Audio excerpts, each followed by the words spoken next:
Shalom Bapak Ibu saudara sekalian yang terkasih di dalam nama Tuhan Yesus. Apa kabar? Puji nama Tuhan, pada sore hari ini kita dapat kembali berjumpa secara online dalam ibadah pendalaman Alkitab hari Kamis. Sebelum kita sama-sama belajar dari firman Tuhan, mari terlebih dahulu kita berdoa. Bapa, kami bersyukur untuk kesempatan yang Kau beri pada kami di sore hari ini. Kami akan belajar di firman-Mu, bukalah hati kami, pikiran kami, dan terlebih lagi Tuhan, ajar kami merendahkan hati kami, sehingga kami dapat Tuhan menerima kebenaran firman-Mu ya Tuhan, dan mampukan kami Roh Kudus untuk melakukan firman-Mu. Kami bersyukur hanya di dalam nama Tuhan Yesus kami berdoa, haleluya. Amin. Puji Tuhan Bapak Ibu saudara sekalian, pada sore hari ini kita akan kembali melanjutkan pembahasan Alkitab kita dari surat Filipi pasal yang keempat. Kita melihat bersama-sama dalam Filipi pasal yang keempat, akan kita baca mulai dari ayat yang kedua. Filipi pasal 4 ayat yang kedua sampai ayat yang keempat. Euodia kunasihati dan Sintike kunasihati supaya sehati sepikir dalam Tuhan. Bahkan kuminta kepadamu juga Sunsugos, temanku yang setia, tolonglah mereka, karena mereka telah berjuang dengan aku dalam pekabaran Injil, bersama-sama dengan Clemens dan kawan-kawanku sekerja yang lain, yang nama-namanya tercantum dalam kitab kehidupan. Bersukacitalah dalam Tuhan, sekali lagi kukatakan bersukacitalah. Amin. Berbahagia setiap kita yang baca, mendengar, dan yang melakukan firman Tuhan. Bapak Ibu saudara sekalian, Kamis lalu kita membahas satu tema, yaitu sehati sepikir. Masih dalam ayat 2 dan 3 waktu itu ya. Ada nasihat dari Rasul Paulus kepada dua orang, yaitu temannya, rekan sepelayanan. Mereka juga sama-sama berjuang dalam pekabaran Injil dan kawan-kawan sekerja dalam pekerjaan Tuhan. Dua orang yang begitu penting, yaitu Euodia dan Sintike. Mereka dinasihati untuk sehati sepikir dalam Tuhan. Nah, kalau di waktu yang lalu saya membahas tentang sehati sepikir, ternyata tidak mudah. Meskipun kita sudah menjadi pelayan Tuhan, meskipun kita sudah menjadi mungkin jemaat yang setia pada Tuhan, ternyata untuk sehati sepikir bukan hal yang mudah. Dan kita melihat di sini, Bapak Ibu saudara sekalian, persoalan atau perselisihan yang menimpa kedua orang ini tentu cukup serius, sehingga Paulus sampai harus memberi nasihat agar kedua orang ini sehati sepikir. Nah, Bapak Ibu saudara sekalian, di Kamis kali ini saya akan membahas tentang bagaimana bisa terjadi salah paham ya, antara satu orang dengan orang yang lain. Karena kita melihat setiap orang, apalagi dalam tubuh Kristus juga, terdiri dari latar belakang yang berbeda, berbagai macam mungkin masa lalu yang berbeda dan lain-lain. Dan seringkali ini bisa membuat satu kesalahpahaman. Kesalahpahaman ini dapat membuat orang itu mungkin melontarkan kata-kata yang tidak menyenangkan, berbuat yang tidak menyenangkan, sehingga ketika tidak diselesaikan, hal itu membawa dampak bagi dirinya sendiri maupun juga bagi keluarga ataupun jemaat Tuhan. Nah, berbicara tentang dalamnya satu kepahitan ya, kalau saya katakan dari salah paham, salah omong, salah ucap, salah perbuatan bisa jadi satu kepahitan jika tidak diselesaikan. Kalau kita berbicara tentang perselisihan, tentu itu berawal dari kejadian-kejadian atau peristiwa sebelumnya. yang itu tidak diselesaikan dengan segera. Ibarat luka itu sudah membusuk, sudah menjadi borok kalau tidak diselesaikan dari awal. Nah, Bapak Ibu Saudara sekalian, luka ini juga bisa kemudian berpengaruh pada tubuh Kristus. Seperti kita kalau luka, Bapak Ibu, semua badan bisa ikut merasakan, bisa ikut demam. Apalagi kalau tidak disembuhkan. Nah, kita di dalam Kristus, Bapak Ibu Saudara sekalian, kita pun dapat dimungkinkan untuk mengalami hal-hal yang tidak mengenakan. Kita pun dapat dimungkinkan mengalami perkataan yang tidak menyenangkan dari orang lain. Yang itu kita pendam terus, yang itu kita tidak selesaikan, yang kita tidak bisa mengampuni dan lain-lain, sehingga menjadi satu kalau saya katakan luka yang terus ada dalam kehidupan kita. Nah, ini Bapak Ibu Saudara sekalian, betapa pentingnya kita untuk memiliki satu cek ke dalam diri kita sendiri, ke dalam hati kita sendiri. Adakah hal-hal seperti itu? Adakah luka-luka seperti itu? Semakin dalam kita biarkan tidak diselesaikan, itu bisa merugikan diri kita sendiri, merugikan keluarga, merugikan juga jemaat Tuhan. Kita perlu terus untuk mengenal Kristus. Kita perlu terus untuk mengenal kasih Kristus yang begitu dalam. Efesus 3 ayat yang ke-18 sampai 19. Aku berdoa supaya kamu bersama-sama dengan segala orang kudus dapat memahami betapa lebarnya dan panjangnya dan tingginya dan dalamnya kasih Kristus, dan dapat mengenal kasih itu sekalipun ia melampaui segala pengetahuan. Aku berdoa supaya kamu dipenuhi di dalam seluruh kepenuhan Allah.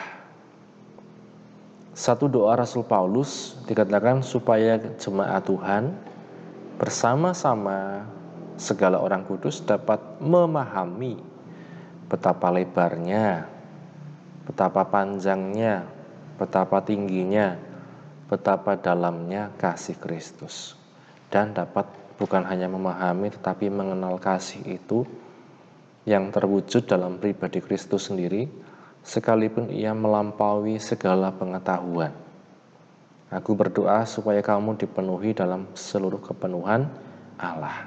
Amin, Bapak Ibu Saudara sekalian. Satu yang patut kita garis bawahi di sini adalah betapa lebar, betapa panjang, betapa tinggi, betapa dalamnya kasih Kristus. Kalau kita fokus pada bagian betapa dalamnya kasih Kristus, Bapak Ibu, betapa dalamnya kasih Kristus ini juga berbicara tentang sedalam apapun, mungkin luka batin, mungkin ketidaknyamanan hati, mungkin ketidakenaan hati, mungkin apapun itu, kepahitan dan lain-lain yang kita alami, sedalam apapun, itu bisa diselesaikan kalau kita datang pada Kristus Yesus sendiri. Kasih Yesus dikatakan sangat dalam. Kalau kita melihat betapa panjang, betapa lebar, betapa tinggi, kemudian betapa dalam, artinya itu yang melampaui segala pengetahuan, Bapak Ibu. Kita tidak bisa ukur dengan apapun. Artinya sampai tak terhingga betapa dalam, panjang, tinggi dan lebarnya kasih Kristus bagi seluruh orang percaya yang mau datang kepada Dia. Nah, termasuk kita sekalian yang ada mungkin kepahitan, kelemahan, kesalahpahaman. Kita melihat Bapak Ibu Saudara sekalian, hanya Kristus Yesus sendiri yang dapat memulihkan kita dari segala luka batin, kepahitan, dan lain-lain. Dan pertanyaannya, apakah kita mau untuk datang kepada Tuhan dengan satu kejujuran? Mau untuk masalah ini diselesaikan dengan kita datang pada Kristus? Siapapun kita, Bapak Ibu Saudara sekalian, tidak anti tidak kebal dengan masalah-masalah hati, kalau saya katakan. penyakit hati macam ini. Bapak Ibu Saudara sekalian, betapa penting sekali lagi kita untuk dapat memahami betapa dalamnya kasih itu. Kalau kita bayangkan dengan mungkin kedalaman yang ada di laut, ya, sangat dalam, sehingga para penyelam ada batas tertentu yang dia tidak boleh masuk ke dalam karena dia akan mungkin mengalami kehabisan, ya, kesadaran dan lain-lain. Nah, ada banyak hal yang mungkin kita pendam selama ini, masalah-masalah atau perkataan orang yang sampai sekarang kita masih simpan di dalam hati, yang membuat kita tidak nyaman, tidak enak hati, tidak bisa bersukacita. Itu sebabnya dikatakan hanya ketika kita datang pada Yesus Kristus dengan kerendahan hati, kita bisa dipulihkan. Itu sebabnya di ayat sesudahnya Paulus katakan bersukacitalah senantiasa. Sekali lagi katakan bersukacitalah. Ketidaknyamanan hati, kepahitan, ketidakenaan, kesalahpahaman satu dengan yang lain itu dapat membuat satu kehilangan besar dalam kehidupan kita. Kehilangan apakah itu? Kehilangan sukacita. Nah, Bapak Ibu Saudara sekalian, Yesus adalah sukacita yang sejati, sumber sukacita, pokok sukacita dalam kehidupan kita. Artinya apa? Bukan kita nyanyi-nyanyi kemudian bersukacita, nyaman, ya, bukan hanya sekedar itu. Tapi ketika ada masalah, konflik satu sama yang lain yang membuat kita tidak bersukacita, hanya kasih Kristus yang dapat mencongkel sampai ke dalam hati kita segala masalah itu, untuk kemudian kita kembali bersukacita. Ya, Bapak Ibu Saudara sekalian, rindukah kita memiliki satu kehidupan yang bersukacita senantiasa di dalam segala situasi dan kondisi? Salah satu buah roh dikatakan adalah sukacita.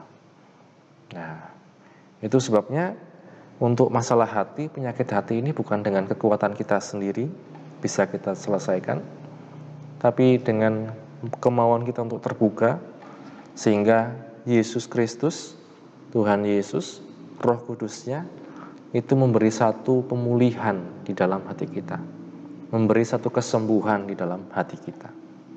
Nah, ini Bapak Ibu Saudara sekalian yang sangat penting dalam kehidupan kita. Ada satu cerita tentang seorang anak, ya, tentang seorang anak yang mudah sekali marah, mudah sekali emosi. Ketika ada kesalahan, temannya dia kata-katain dengan kata-kata kasar. Ketika orang tuanya berbuat sesuatu yang mungkin tidak menyenangkan, dia kata-katain. Ketika kakaknya berbuat sesuatu yang tidak menyenangkan hatinya, dia kata-katain. Nah, dia ingin bertobat, tapi dia tidak tahu caranya.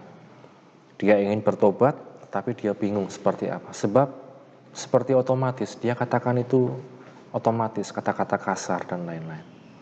Ayahnya dengan bijaksana katakan, jadi begini, setiap kamu sekarang mau berkata-kata kasar, pakukan, ya, satu buah paku di pagar kayu depan rumah, ya, depan rumahnya ada pagar kayu. Jadi setiap dia mau berkata-kata kasar, sebuah paku dipakukan di situ. Akhirnya dia jalankan itu hari demi hari. Dia tidak berkata-kata kasar, tapi dia lampiaskan dengan memukulkan paku-paku itu di depan pagar, ya, di pagar kayu itu. Apa yang terjadi? Kemudian setelah beberapa bulan, ayahnya berkata, sekarang cabutlah paku-paku itu. Setelah dicabut, apa yang terjadi? Kayu itu, pagar kayu itu banyak bolongnya. Yang tadinya indah, yang tadinya baik, akhirnya jadi banyak bolongnya. Ayahnya mengatakan, seperti itulah kata-kata yang kita ucapkan, maki-makian, kata-kata kasar, bully, ya. Seringkali mungkin kita tidak sadar kita sedang membuli orang walaupun sepertinya guyon, tapi justru membuli yang membuat satu kesalahpahaman, sakit hati. Seperti itulah, seperti orang menancapkan paku. Pakunya mungkin bisa diambil, tapi lukanya masih ada di situ, lukanya masih dalam. Nah, itu Bapak Ibu Saudara sekalian, cerita di dunia ada yang seperti itu. Di dalam Kristus Bapak Ibu, sedalam apapun luka batin kita, sedalam apapun mungkin kita menyimpan kepahitan sama orang, ketika kita mau datang pada Kristus, kita bisa dipulihkan. Apa yang pertama dipulihkan? Ada sukacita dalam kehidupan kita. Ya. Maka saya katakan bukan dengan kekuatan kita, siapa yang bisa, siapa yang mampu jamin. Ketemu saya saja, pasti Anda dipulihkan. Sebagai hamba Tuhan, sebagai pendeta pun kita tidak bisa menjamin seperti itu. Hanya ketika orang hatinya terbuka, dan dia izinkan Roh Kudus bekerja, dan dia izinkan Tuhan Yesus ya mengerjakan, menjamah kehidupannya, maka akan ada pemulihan dari luka-luka apapun. Bapak Ibu Saudara sekalian, Euodia dan Syntyche menjadi satu contoh dalam kehidupan kita. Bisa terjadi kesalahpahaman yang itu begitu mendalam sehingga sangat sulit untuk didamaikan, sangat sulit untuk kemudian dipersatukan. Tapi firman Tuhan sore hari ini mengingatkan kita lagi bahwa kasih Yesus itu pun sangat dalam, bahkan jauh lebih dalam dari luka batin seperti apapun. Yang menjadi pertanyaan, maukah kita dipulihkan? Maukah kita izinkan Roh Kudus bekerja dalam hati kita, sehingga ada sukacita, damai sejahtera dalam kehidupan kita. Dan itu bukan hanya berdampak bagi kehidupan kita pribadi, tapi bagi keluarga kita, bagi gereja Tuhan, jemaat Tuhan, itu sangat berdampak. Ya. Karena Bapak Ibu Saudara sekalian, mari kita kembali kepada firman Tuhan, dan kita andalkan Tuhan, kita percaya pada firman Tuhan, dan kita izinkan Roh Kudus bekerja dalam kehidupan kita untuk memulihkan setiap hati kita, sehingga sukacita dari Tuhan itu memenuhi kehidupan kita, pribadi lepas pribadi. Amin. Mari sama-sama kita berdoa. Bapa, kami bersyukur untuk sore hari ini firman yang telah kami baca, dengarkan, dan renungkan. Mampukan kami, Roh Kudus, untuk mengerti, memahami, mengenal kasih yang dari surga itu, mengenal kasih Kristus itu, dan mampukan kami untuk melakukan firman-Mu, hidup dalam sukacita, hidup dalam perdamaian satu dengan yang lain, hidup dalam kasih-Mu Tuhan, kasih yang melampaui segala akal, melampaui segala pengetahuan. Tuhan Yesus, pulihkan hati kami, Engkau yang sembuhkan setiap kami yang memiliki penyakit-penyakit hati, kepahitan, kesalahpahaman satu dengan yang lain, tidak mau mengampuni, tidak mampu Tuhan melakukan firman-Mu. Engkau yang tolong kami ya Roh Kudus, mampukan kami, karena bukan dengan kekuatan kami sendiri kami mampu. Kami bersyukur ya Bapa, memberkati anak-anak-Mu Tuhan, dimanapun berada yang sudah mendengar firman-Mu. Engkau yang berkati Bapa, mereka yang dalam pergumulan, yang sakit disembuhkan, yang lemah dikuatkan, yang susah dihiburkan, yang sedang dalam pergumulan apapun, mencari pekerjaan, menanti jodoh, menanti keturunan, Engkau yang tolong ya Tuhan. Kami bersyukur ya Bapa, ini doa kami, hanya kami naikkan di dalam nama Tuhan Yesus Kristus. Kami berdoa. Haleluya, haleluya. Amin. Puji Tuhan, Bapak Ibu Saudara sekalian, Tuhan memberkati. Amin.